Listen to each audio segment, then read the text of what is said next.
రెండో పాయింట్ చూసుకొని మనం ముగించుకుందాం. మరి యేసుప్రభు చనిపోయి తిరిగి లేచిన తర్వాత ఆయన మర్మాలు, తిరిగి లేచడానికి మర్మాలు తెలుసుకుందాం. మొదటి మర్మం చూద్దాం. మొదటి మర్మం ఏంటంటే ప్రకటన 1వ అధ్యాయము 18వ వచనం చదవండి. ప్రకటన గ్రంథము 1వ అధ్యాయం 18వ వచనం, నేను మొదటి వాడును కడపడి వాడను జీవించువాడని అంటున్నాడు. మృతుడైతే కానీ ఇదిగో యుగ యుగములు సజీవుడనై ఉన్నాను. మరణం యొక్క పాతాళం యొక్క తాళం నా స్వాధీనంలో ఉన్నవి. ఆయన మర్మాలు చూడండి. మరి యేసుప్రభు చనిపోయిన అనడానికి మర్మాలు. మొదట నేను కడపడను కానీ నేను మృతుడనైతే కానీ సజీవుడనై ఉన్నా అంటాను. హల్లెలూయా. నేను చనిపోయినా కానీ యుగ యుగాలు సజీవుడనై ఉన్నాను. హల్లెలూయా. మన దేవుడు సజీవుడై ఉన్నాడు. మొదటిగా దేవుడు సజీవుడని రుజువు చేసుకున్నాడు. చెప్పండి, నేను సజీవుడినని మొదటిగా రుజువు చేసుకున్నాడు. రెండో మాట చూద్దాం. రెండో మాట క్షయమైనది అక్షయతను ధరించుకున్నప్పుడు, ఈ మర్తమైనది అమర్తమును ధరించుకున్నప్పుడు విజయమందు మరణము మింగబడను అని రాయబడిన వాక్యం నెరవేరును. ఓ మరణమా నీ ముల్లెక్కడా, నీ విజయం ఎక్కడా? ఓ మరణమా నీ ముల్లెక్కడా?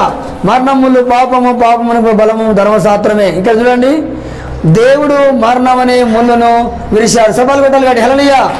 మరణమా నీ విజయం ఎక్కడా? మరణం ఓడిపోయింది. ఏం ఓడిపోయింది? మరణాన్ని ఓడగొట్టినోడు యేసయ్య ఒక్కడే.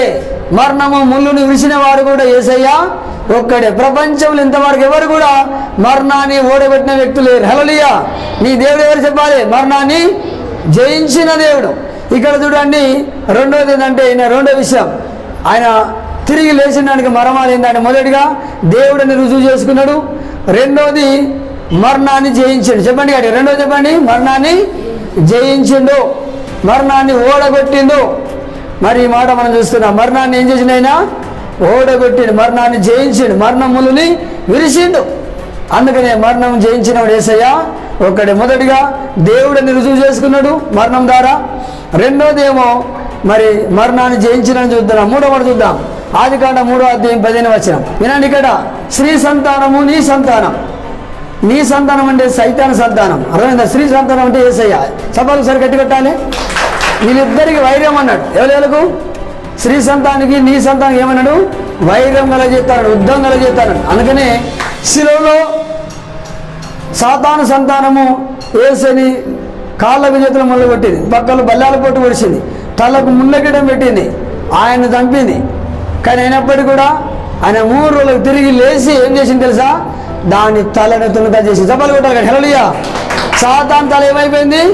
సాతాను తల తునకలై. ఈరోజు మనం పాముని దాము ఎక్కడ కొడతాము? తల మీద కొడతాం. మనల్ని ఎక్కడ కొడుతుంది? కాళ్ళ మీద కొడుతుంది. యేసుని కూడా అది ఎక్కడ కొట్టింది? మడ మీద కొట్టింది. శిలువ కొట్టలేదా? మనం ఎక్కడ కొడతాం? దాన్ని తల మీద. యేసుని మడ మీద కొట్టింది, కాళ్ళకు చేతులు మొదలు కొట్టింది. కానీ అదేం చేయలేకపోయింది. హల్లెలూయా. ఆయన తిరిగి లేచిండు. దానికి యేసయ్య యుద్ధం అయిందా కాలేదా? కానీ ఆయన తిరిగి లేచింది, దాని తలను తులకలుగా చేసేసిండు. అంటే రెండోది చూడండి. రెండోది ఏంటంటే మూడో మాట, సాతాను తలను శితుగా కొట్టిండు. సబ్బలు గట్టి కొట్టాలి. హల్లెలూయా. మూడోదేమో సాతాను తలను చెప్పండి తులుకలుగా చెప్పాలి గట్టిగా. సాతాను ఇప్పుడు ఏమున్నది చెప్పండి? తోక ఉన్నది. ఆ తోకతోటి మన అందరినీ భయపెడతాను. ఏం చెప్తాను చెప్పాలి గట్టిగా. సచ్చిన పాము ఊపితే అందరూ భయపెడతారు. ప్రపంచం అందరినీ కూడా భయపెట్టు. దేని ద్వారా చెప్పాలి ఇప్పుడు గట్టిగా? దేని ద్వారా? తోకతోటి దాన్ని మనందరినీ కూడా భయపెడతాం. అందుకని మనం తోకకు భయపడద్దండి. హల్లెలూయా. దాని తల లేదు. యేసు ఆల్రెడీ దాని తలను శిలువలో తున్నుకలుగా చేసి చప్పలు గట్టి కొట్టాడు సార్. హల్లెలూయా. ఇప్పుడు సాతాను కానీ తల లేదు దేనిలో. అందుకని గుర్తుంచుకోండి. మూడోది ఏంటంటే సాతాను కానీ తలను శితుగా కొట్టిండు. ఎక్కడ? శిలువలో సాతాను తలని యేసయ్య శితుగా కొట్టిండు. మూడోది. నాలుగో మాట నేర్చుకుందాం. నాలుగో మాట 2వ తిమోతి రాసిన పత్రిక 1వ అధ్యాయం 10వ వచనం. మన క్రియలను బట్టి కాక తన సఖీయ క్రియలను బట్టి అనాది కాలంలో క్రీస్తు యేసునందు మనకు అనుగ్రహించబడినది. క్రీస్తు యేసు మన రక్షకుని ప్రత్యక్షత వలన బయలుపరచబడిన తన కృపను బట్టి మనల్ని రక్షించి పరిశుద్ధమైన పిలుపుతో ఆయన మనల్ని పిలిచాను. ఆ క్రీస్తు యేసు మరణమును నిరార్థకం చేసి జీవము అక్షయతను సువార్త వల్ల వెలుగులోనికి తెచ్చాను. హల్లెలూయా. వినండి. నాలుగో మాట ఏంటంటే మరణమును నిరార్థకము చేసెను. హల్లెలూయా. 4వ మాట చెప్పండి. మరణం లేకుండా చేసేసి నిరార్థకం చేసినట. 4వది ఏంటంటే మరణాన్ని నిరార్థకం చేసినట్టుగా రాయబడింది. 5వ మాట చదువుకుందాం. 5వ మాట చూడండి. యోహాను సువార్త 11వ అధ్యాయం. యోహాను సువార్త 11వ అధ్యాయము 25వ వచనం చదువుకుందాం.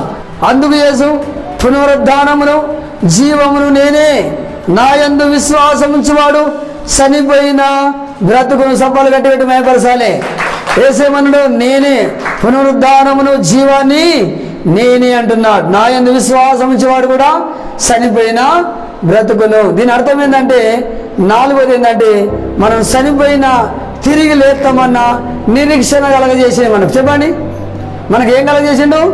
ఒక నిరీక్షణ కలగజేసిండు. ఎందుకంటే ఆయన చనిపోయి తిరిగి లేచిండు, చనిపోయిన మళ్ళీ కూడా తిరిగి లేపుతాడనే నిరీక్షణ మనకు 4వది 5వది కలగజేసినాడు. చెప్పండి, మనకి ఏం కలగజేసిండు?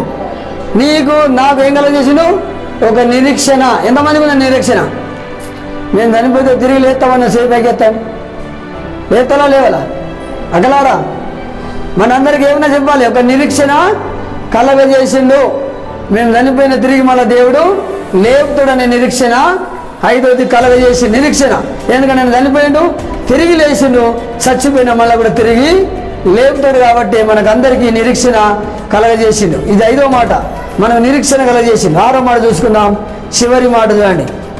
ప్రకటన గ్రంథం 1వ అధ్యాయము 18వ వచనం. అంటే మనందరికి 7వ మాట ఏంటంటే మనకు భయము లేకుండా చేసిండు. హల్లెలూయా. మరణం అనే భయము లేకుండా ఎంతమంది భయపడతారు మరణానికి? ఏమన్నా యేసుప్రభు ఏమన్నాడు? మనకు మరణం అనే భయము లేకుండా చేసి చప్పలు పెట్టి గట్టి భయపరచాలి. ఆయన ఏం చేసింది చెప్పండి? మరణం అనే భయం లేకుండా చేసిండు. మనకు మరణానికి భయం ఉన్నది. అప్పుడు దేవుని నమ్మనోనికి భయం. ఎవరికి భయం? సత్యం, నేను ఎక్కడ పోతున్నాను. కాబట్టి ఈరోజు నీకు నాకు కూడా మరణ భయాన్ని తీసేసి హల్లెలూయా మనం చనిపోయిన దేవుని రాజ్యం పోతాం. అందుకనే మనందరికి ఏం చేసిండు? మరణ భయము లేకుండా చేసిండు మనకు. ఇది ఎన్నో మాట అంటే ఇది చెప్పండి. 6వ మాట అంటే యేసుకు చనిపోయి తిరిగి లేచిండానికి మర్మాలు. చెప్పండి గట్టిగా. యేసుకు చనిపోయి మాట్లాడకండి, వినండి. హల్లెలూయా. యేసుకు చనిపోయి తిరిగి లేచిండాడని మర్మాలు ఎన్ని నేర్చుకున్నాం? 6 రకాలుగా మర్మాలు. మొదటి మర్మం చూడండి, నేను దేవుడని రుజువు చేసుకున్నాడు. 2వది మరణాన్ని జయించాడు. 3వది సాతాంతాలను చితకబెట్టాడు. 4వది మరణము నిరార్థకము చేసాడు. 5వది తర్వాత నిరీక్షణ లేకుండా మరణాన్ని నిరీక్షణ కలగజేసిండు. మనకు ఏం చేసిండు? నిరీక్షణ కలగజేసిండు మనకు. 6వది ఏంటంటే మరణ భయం లేకుండా చేసిండు. చెప్పండి, మరణ భయం లేకుండా చేసిండు.